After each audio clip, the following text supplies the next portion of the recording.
Matin 13h. De 13h à 14h sur Europe 1 avec Céline Giraud et décryptage de l'actualité de ce jeudi 7 mars. Céline, avec nos deux experts du jour, l'éditorialiste Gérard Carrérou et l'ancien juge d'instruction Georges Fenech. Bonjour, merci d'être là, mes deux chroniqueurs du jour. Ravi de vous accueillir, bienvenue. Voilà, jusqu'à 14h, on va décortiquer ensemble l'actualité. J'accueille également William Molinier, spécialiste police-justice à Europe 1. Et je le précise à nos auditeurs, vous avez été auditionné par cette commission sénatoriale lors d'une table ronde sur le journalisme d'investigation face aux organisations criminelles. Votre éclairage est donc précieux. J'étais avec d'autres journalistes. Oui, vous n'étiez pas seul, mais voilà, vous y étiez. Donc c'est très intéressant parce qu'on va revenir maintenant sur cette audition sidérante des magistrats du tribunal judiciaire de Marseille, gangrénés par une explosion du trafic de stupéfiants et de tous les indicateurs de violence. Et pour planter les corps, je vous propose d'écouter tout de suite Nicolas Besson, c'est le procureur de la République de Marseille, à propos de cette guerre. Il faut être clair, la bataille est perdue sans stigmatiser la profession avec l'administration pénitentiaire. On sait que drogue, téléphone mobile rentrent tout à fait facilement. On commence, parce que les moyens de ces réseaux criminels sont infinis, à avoir de plus en plus de problématiques de corruption de fonctionnaires de police. Et nous entamons une réflexion avec le procureur général sur des cabinets qui seraient sujets à beaucoup d'annulations de procédures. Ça peut être dû à l'incompétence, mais ça peut également être dû à la corruption. Donc on va essayer d'avoir des actions proactives et nous avons actuellement 2 enquêtes en cours à Marseille sur des fonctionnaires de greffe qui sont effectivement suspectés de renseigner des membres du crime organisé. Nicolas Besson, procureur de la République à Marseille, des propos défiants, sidérants, effarants. Georges Fenech, votre réaction, vous avez évidemment écouté cette audition. Qu'en avez-vous pensé ? J'ai écouté plusieurs auditions de cette commission d'enquête du Sénat. Vous avez été sidéré, moi j'ai pas été sidéré parce que j'ai vécu cela et je trouve que malheureusement on est loin d'avoir progressé. J'étais moi-même juge d'instruction spécialisé en matière de stupéfiants dans une grande ville, Lyon, et la situation n'a fait que s'empirer. Mais par contre, cette parole d'un procureur de la République qui dit c'est perdu, quoi, en quelque sorte, c'est perdu. Il y en a plusieurs qui le disent de cette façon-là. L'impuissance de l'État et ça vous a surpris ? Oui, cette parole libre, c'est quand même rare d'entendre ça de la part de magistrats, le procureur de Marseille quand même. Oui.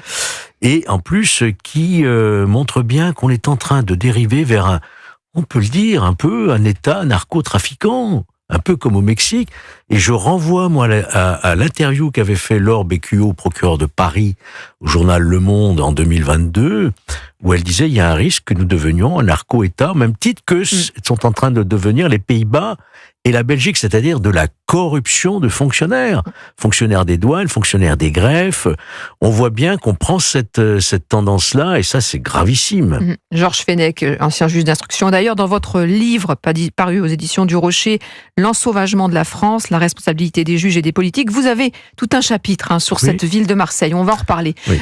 Gérard Carrérou, avec vous, une réaction par rapport à cette audition qui a dû, vous aussi, vous interpeller. Ah oui, j'ai été moi aussi sidéré, parce que on a rarement l'occasion d'entendre les magistrats comme ça lancer j'ai l'impression que c'est comme un SOS. C'est d'ailleurs quand un on cri dit, d'alarme, quoi. Oui, c'est au-delà de ça. Quand on dit la bataille est perdue, c'est que vraiment elle est désespérée, surtout de la part de gens qui ont souvent, on leur reproche plutôt le contraire. On dit souvent les magistrats, ils devraient parler, ils parlent pas, etc. Dans certaines affaires.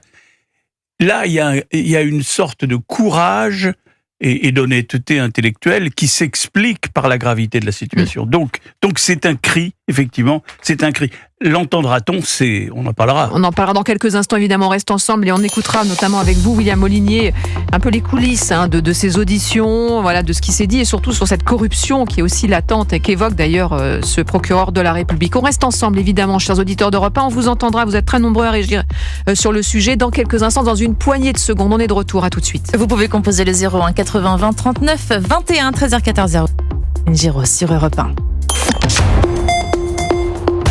Europe 1 13h, la suite sur Europe 1 avec vous, Céline Giraud et vos deux chroniqueurs du jour, l'ancien juge d'instruction Georges Fenech et l'éditorialiste Gérard Carrérou. Et on continue à parler de cette audition sidérante, édifiante, effarante même de ces magistrats du tribunal judiciaire de Marseille par une commission sénatoriale. Je le disais tout à l'heure, William Molinier, vous êtes service police-justice d'Europe 1. Vous avez été auditionné vous-même par cette commission, une table ronde avec des journalistes pour voir un peu comment est-ce qu'on cohabite avec ces organisations criminelles. Et ce qui vous a finalement surpris, c'est la sémantique employée par ces magistrats. Hier, effectivement, c'est cette sémantique. Il y a eu non pas un glissement, mais en tout cas une avancée sémantique. C'est-à-dire qu'avant, on parlait de règlement de compte lié au trafic de stupéfiants. Maintenant, on parle de narcomicide.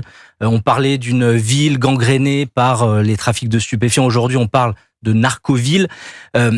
Il y a une avancée sémantique, et ce qui est encore plus frappant, c'est de voir des magistrats du siège et des magistrats du parquet côte à côte porter cette voix unanime. Ça, c'est vraiment un symbole. Après, Marseille, je vous rappelle, historiquement, culturellement, Marseille, dans les années 70, était considérée comme la capitale de la drogue par la DEA américaine, les services anti-drogue américains, notamment 75% de l'héroïne consommée aux États-Unis provenait à cette époque-là de Marseille, avec des laboratoires exactement, la French Connection, avec des laboratoires clandestins dans l'arrière-pays marseillais. C'est historique, c'est culturel. En fait, ce qu'il faut comprendre aujourd'hui, c'est que Marseille est la partie visible qui émerge aujourd'hui dans l'actualité et dans les chiffres aussi qui sont incroyables.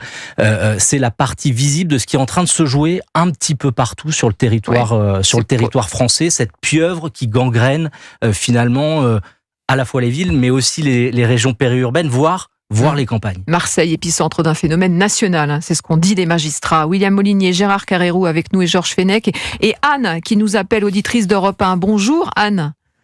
Bonjour. Un grand merci d'être avec nous en direct. Vous nous écoutez dans le Pays Basque et vous avez voulu réagir. Oui, absolument, parce que j'ai été gendarme dans les années 90 à Aix-en-Provence. Et déjà, on avait des gros problèmes pour se rendre dans les quartiers nord, même pour aller chercher une victime. On se recevait des machines à laver, des bouteilles sur les 4L, des bouts de pétanque. Enfin, c'était vraiment très problématique. Il fallait prendre un héli pour sécuriser.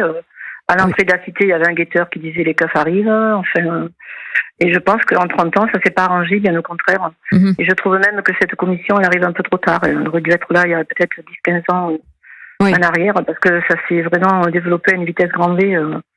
Et puis le problème, c'est qu'il y a de plus en plus de jeunes, presque de mineurs aussi, qui participent à tout ça, et on peut rien contre eux, quoi, presque, parce que à part peut-être mettre les parents devant leur fait accompli, et peut-être supprimer des allocations familiales, faire quelque chose qui touche à l'argent, mais ces familles vivent aussi de ça, quoi. Donc c'est un serpent qui se mord la queue, quoi. Enfin, je veux dire, c'est une économie souterraine, et c'est très très compliqué, en fait.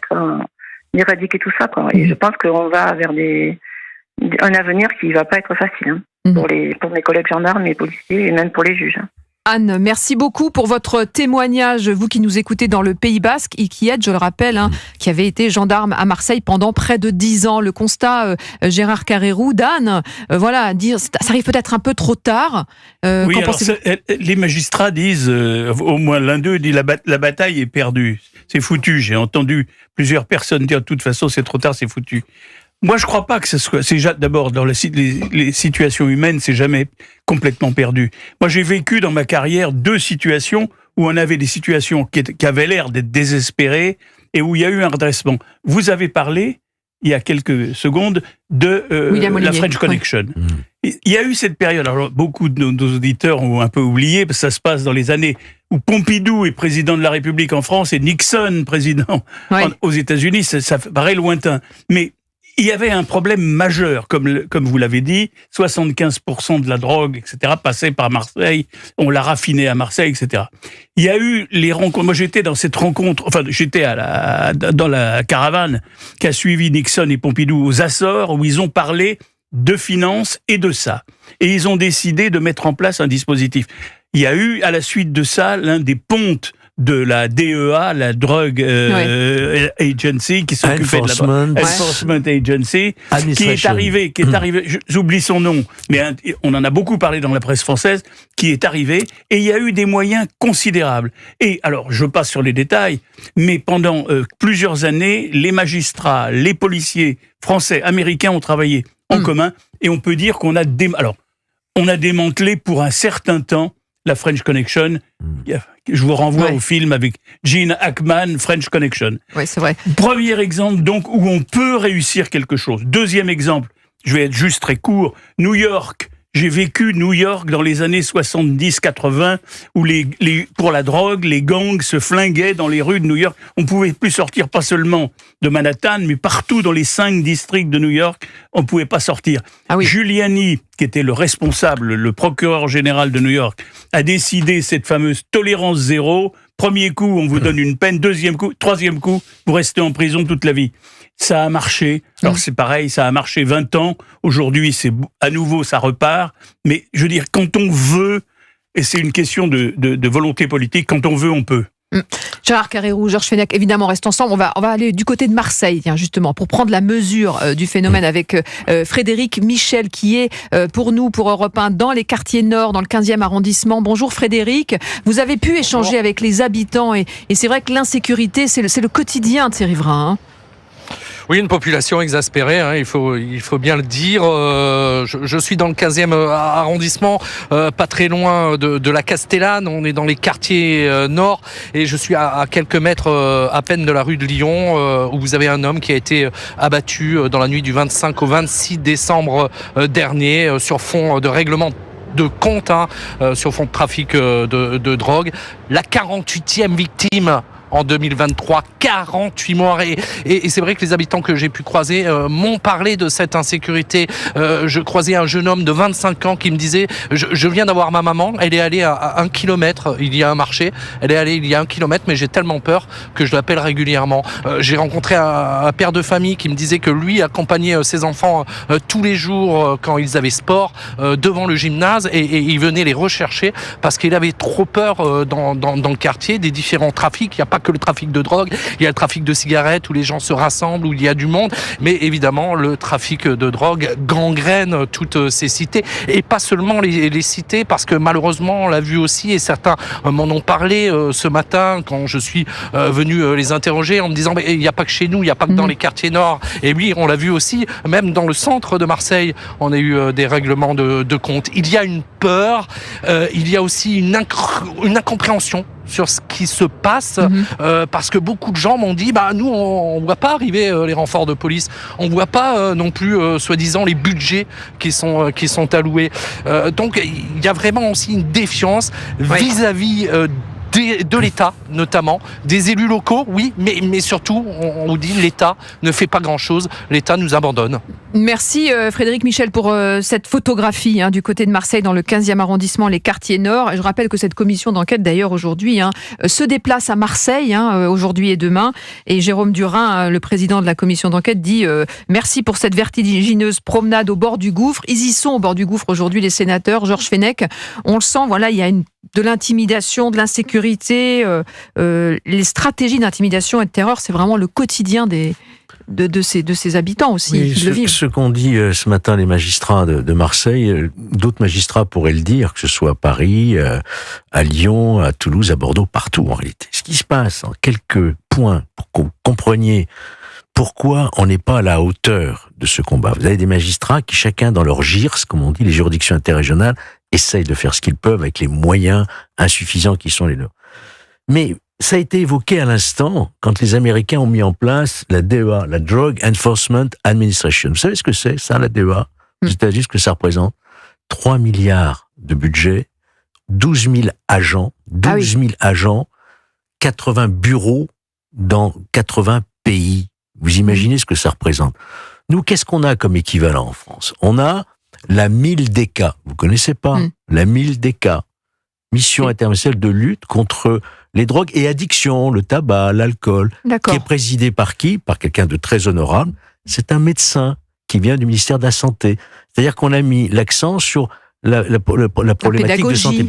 Peut-être alors aussi, que ce qu'il nous faudrait, à mon sens, en France, c'est puisqu'on déclare la guerre à ce fléau, depuis Chevènement, tous les ministres de l'Intérieur ont dit c'est une guerre et on va employer les moyens. Ce qu'il faudrait, c'est coordonner l'action dans tout le pays. Pourquoi ne pas créer, à l'instar par exemple du parquet national financier ou antiterroriste, un parquet national antidrogue qui coordonne cette action et qui il y a une compétence nationale et européenne. Et là-dessus, sur l'Europe, je me réjouis que depuis le mois de janvier 2024, on ait créé une agence portuaire européenne qui vont surveiller tous les ports, parce que c'est de là que ça arrive. Il faut donc créer un parquet national antiterroriste, antidrogue. Il faut démultiplier les moyens, déclarer une guerre et ne pas rester sur cette loi de 1970 qui continue à s'appliquer et qui est très en retard par rapport à ceux qui menacent véritablement les fondements de notre démocratie. Des magistrats qui réclament d'ailleurs un plan Marshall. Ouais. On va entendre encore dans quelques instants d'autres témoignages de cette audition et un auditeur qui nous a appelé du côté de Marseille, là encore. Vous êtes très nombreux à réagir. Restez bien avec nous sur Europe 1 jusqu'à 14h. On parle de cette audition édifiante de magistrats du côté de Marseille. À tout de suite sur Europe 1. Europe 1, il est 13h43.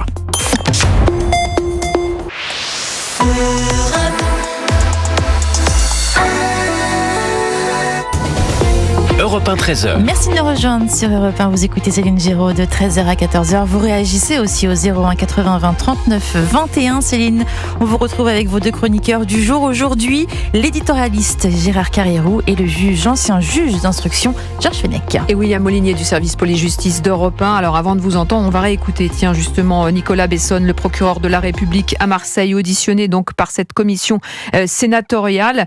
Il parle de la mexicanisation dans les prisons. Écoutez. Et là, il y a une vraie mexicanisation, une vraie inquiétude. Nous avons eu un assassinat et une tentative d'assassinat il y a une dizaine de jours. Il faudrait qu'on ait des prisons de haute sécurité comme ça existe dans d'autres pays, parce que sinon, à l'État, on est un petit peu dépassé. Voilà, dépassé sur l'univers carcéral, Georges Fenech. Si Gérard me le permet, vous savez combien qu'on saisit de portables par an dans nos prisons françaises ? Non, dites-moi. 30 000. Ah oui, c'est colossal. Qu'on m'explique.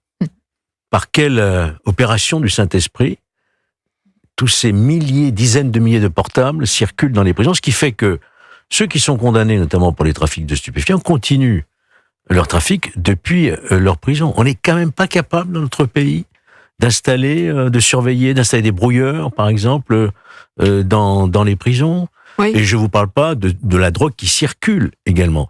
Donc il y a une faillite véritablement de l'administration pénitentiaire dans ce domaine, et la prison ne fait plus peur, parce qu'on parle pas comment on les appelle, les choufs, les mineurs, qui sont interpellés en train de vendre. Oui, ils font pas faire un jour de prison, ils sont présentés, ils font quelques heures de garde à vue, et comme ils sont mineurs, ils sont même pas jugés sur le coup, ils seront jugés un an plus tard, et ils écoperont d'une peine symbolique. Donc, vous voyez, il faut prendre tout ça par tous les bouts, au niveau national, mais sur le terrain, faire en sorte que ces jeunes soient extraits de leur quartier, par des ordonnances de juges, et soient déplacés et sortis de leur milieu criminogène. C'est ça aussi qu'il faut faire. Oui, il parle de personnes ancrées dans la criminalité, donc les petites mains, les charbonneurs, les ravitailleurs ou les guetteurs, il y a les narcoterroristes, les victimes collatérales. Voilà, c'est tout un réseau. William Molinier, vous avez quelques chiffres justement intéressants. Oui, sur l'asymétrie en fait des moyens pour lutter dans cette guerre contre le trafic de stupéfiants. Le chiffre d'affaires des organisations criminelles sur le stupéfiant en France, c'est 3 milliards d'euros par an. C'est 230 000 personnes qui vivent directement ou indirectement des trafics de stupéfiants. 3 milliards d'euros. Ah oui. Georges Fenech le rappelait tout à l'heure, c'est le budget grosso de la DEA, américaine. En France, on en est vraiment très loin.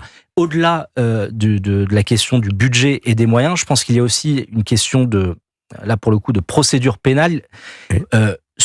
On est en train d'organiser l'engorgement en fait de la justice et notamment des magistrats. La semaine dernière, il y a eu un arrêt qui est passé un peu inaperçu de la Cour de cassation qui demande maintenant à ce que dès lors qu'un trafiquant de stupéfiants, le téléphone d'un trafiquant de stupéfiants est mis sur écoute, il faut passer directement désormais par un juge et non plus par un procureur de la République. Et donc en fait qu'est-ce que ça veut dire concrètement ? Mais ça veut dire que le juge des libertés de la détention qui va autoriser cet acte de procédure, en fait il a sa pile de dossiers qui s'allongent au risque de mettre en danger la procédure pénale. Et ça, pour le coup, c'est un vrai sujet sur la simplification de la procédure pénale. Et d'ailleurs, hier, les magistrats sont revenus dessus en disant, et j'ai trouvé ça assez courageux, en disant, là aujourd'hui, on nous avait promis une simplification de la procédure pénale, on est plutôt dans une complexification de la question des nullités de procédure.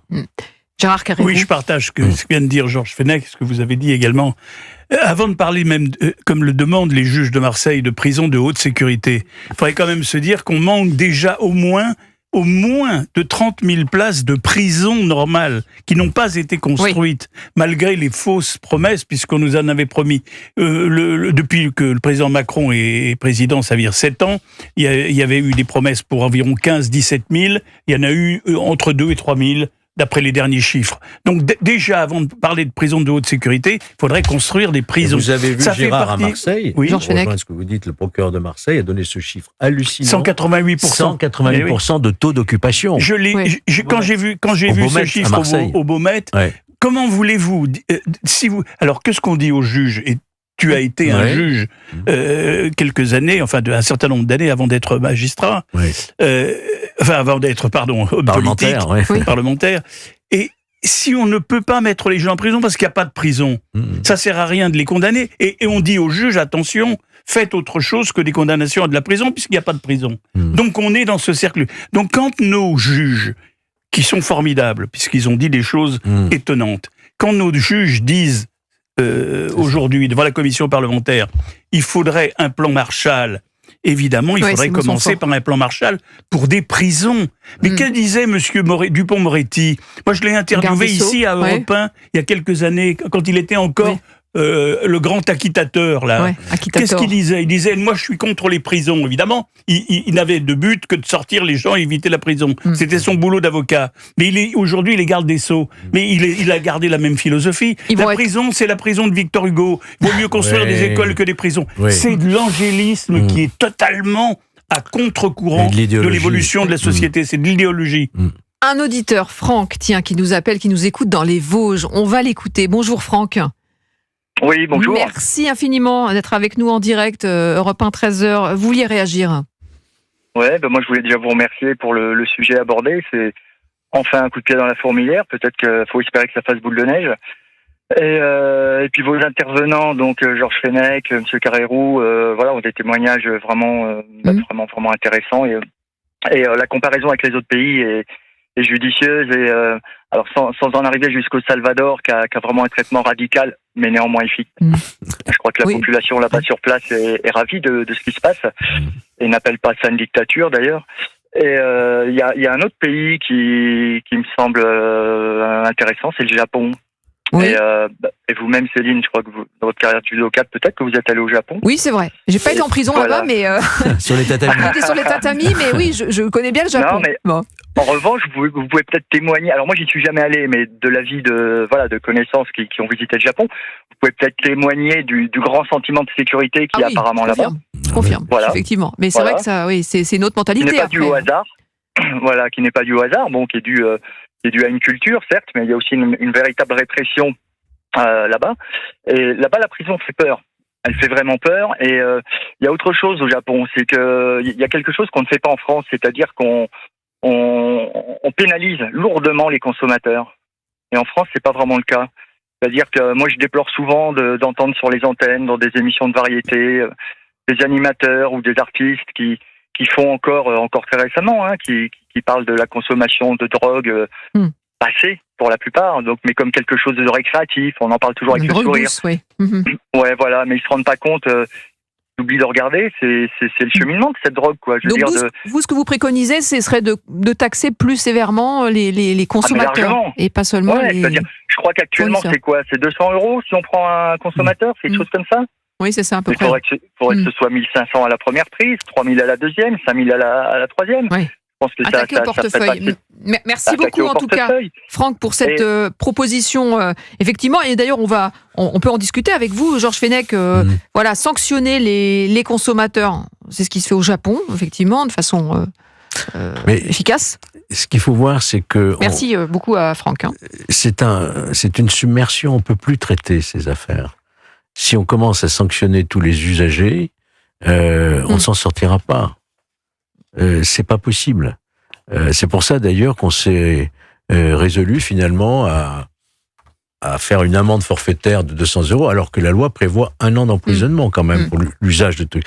Mais on n'applique plus, la loi ne peut plus être appliquée. Vous êtes face à un phénomène qui déborde de tous les côtés. C'est 10 millions de consommateurs. Vous allez mettre 10 millions d'amendes, 10 millions de consommateurs en prison, c'est fini. En tout cas, il y a eu pas mal de préconisations de la part de ces magistrats. C'est vraiment arriver, bien sûr qu'il faut sanctionner les consommateurs, mais surtout arriver à éteindre l'importation.